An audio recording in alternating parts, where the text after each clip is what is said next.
If you need a recipe for leftover rice, this is the video for you. This Italian-inspired rice ball is not only easy to make, this idea is zero waste and super delicious. I will show you the trick to make this crust so that it will not burst in the oil. This can be eaten as a snack or a great picnic food. Hi, my name is SD from SD in Sweden. I'm a calm, practical prepper located in North Sweden. My inspiration from food comes from the nature. When subscribing, don't forget to put the notification bell on so you won't miss my next video. Arancini di riso, or Sicilian rice ball, is what they call that in Italy.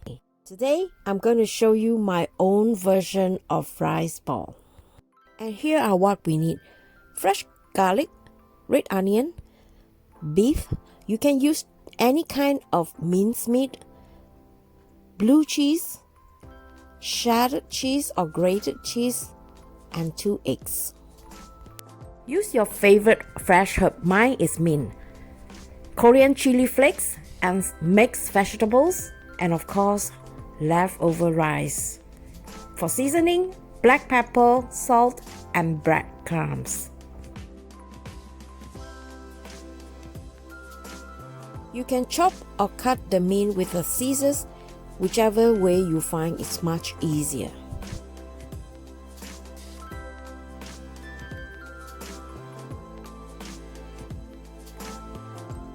Next, in a pan, heat up some oil and fragrance of oil with some fresh chopped garlics. Add some salt to prevent it from burning. Fry the garlic for a few seconds and then add in the minced meat. I like this to be a bit spicy, so I'm going to add my Korean chili flakes. And of course, you can use any kind of chili flakes. Add some red chopped onions. If you don't have red onions, yellow onion works too, or even shallots.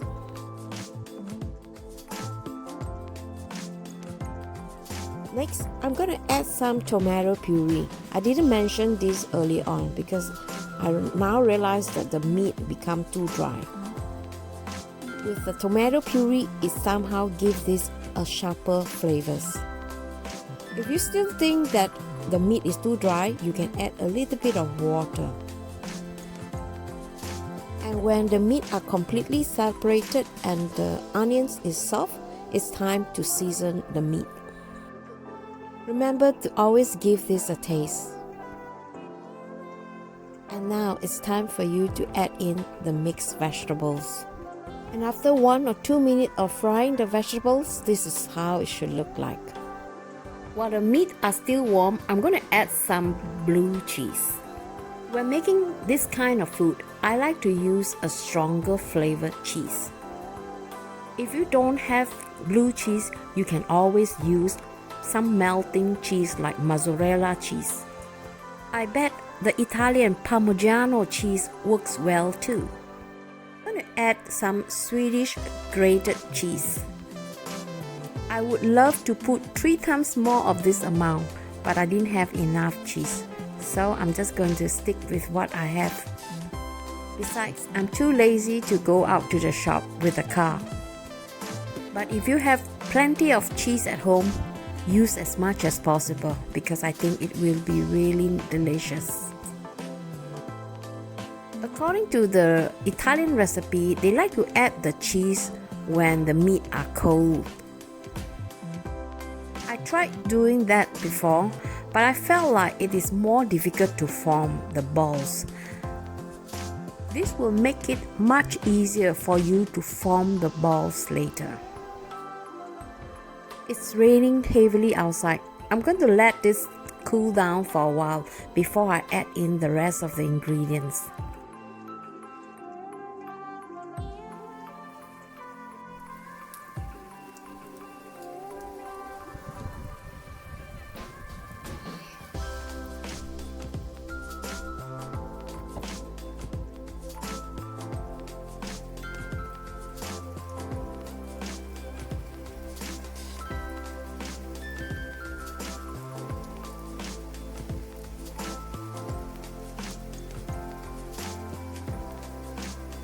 Now, the meat are cooled down.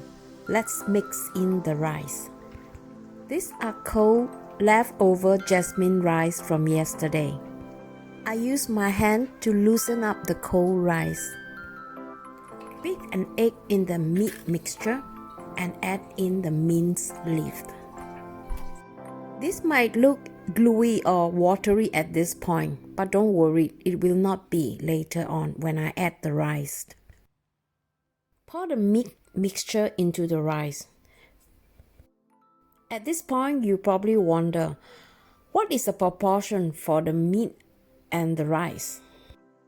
For more tasty, ideally, I think it is 50-50, 1-to-1. In this case, it looks like 1/3 of the ingredients is the mincemeat and 2/3 is rice.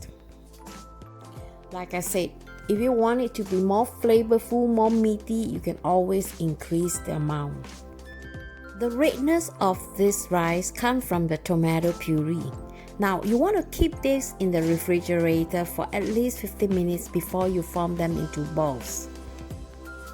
So this rice has been in the refrigerator for at least 15 minutes. Now I'm going to roll them into small balls. The size of the meatballs is about the size of a ping pong balls. I know the Italian, they like to form it much bigger. So if you want to do that too, by all means, knock yourself out.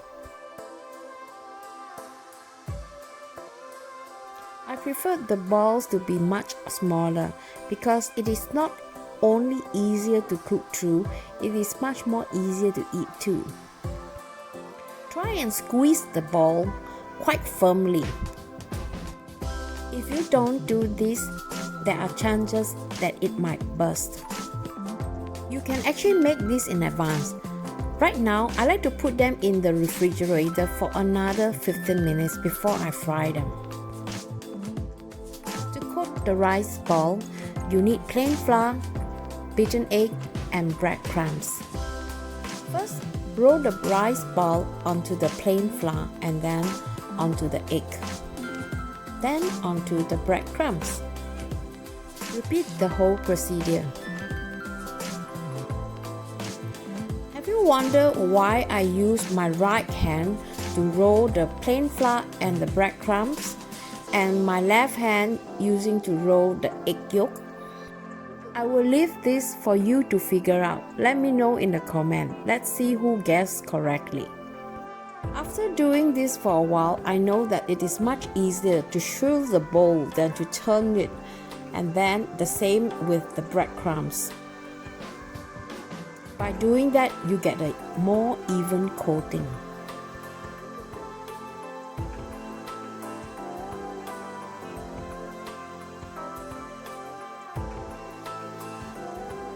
Now, I'm done with the last one. Let's put this in the refrigerator for another 5 to 10 minutes. Deep fry the rice ball in a small pot with hot oil. Do not throw the ball into the hot oil because it might burst. Use a big spoon to load it instead. Make sure you have enough room to move the balls around. And when they are golden and crispy outside, it's time to remove them. Some recipe using raw meat. Now you know why I prefer to cook my meat before I deep fry them. In Italy, they serve this with some tomato sauce, but today I'm serving this with some tomato taco sauce. This is slightly spicy than the normal sauce, and I love it. I'm curious to know, if you were to cook this, what kind of fillings would you use inside? Let me know in the comment. It will be fun to hear some ideas. This is a perfect snack for a picnic or for a gathering. If you like this video, please hit the like button. In my next video, I'm going to bring you to the forest to pick these Swedish Arctic gold mushrooms. You will see where we find them, how to clean and prepare them for cooking. LG is not a big fan of mushroom. Watch this video and see how I change his mind making these two delicious chanterelle dishes. I hope you like this video, and if you do, please show your love by sharing this video to your friends. When subscribing, don't forget to put the notification bell on so you won't miss my new video and my live video. And do check out my playlist too. Meantime, take care. Bye.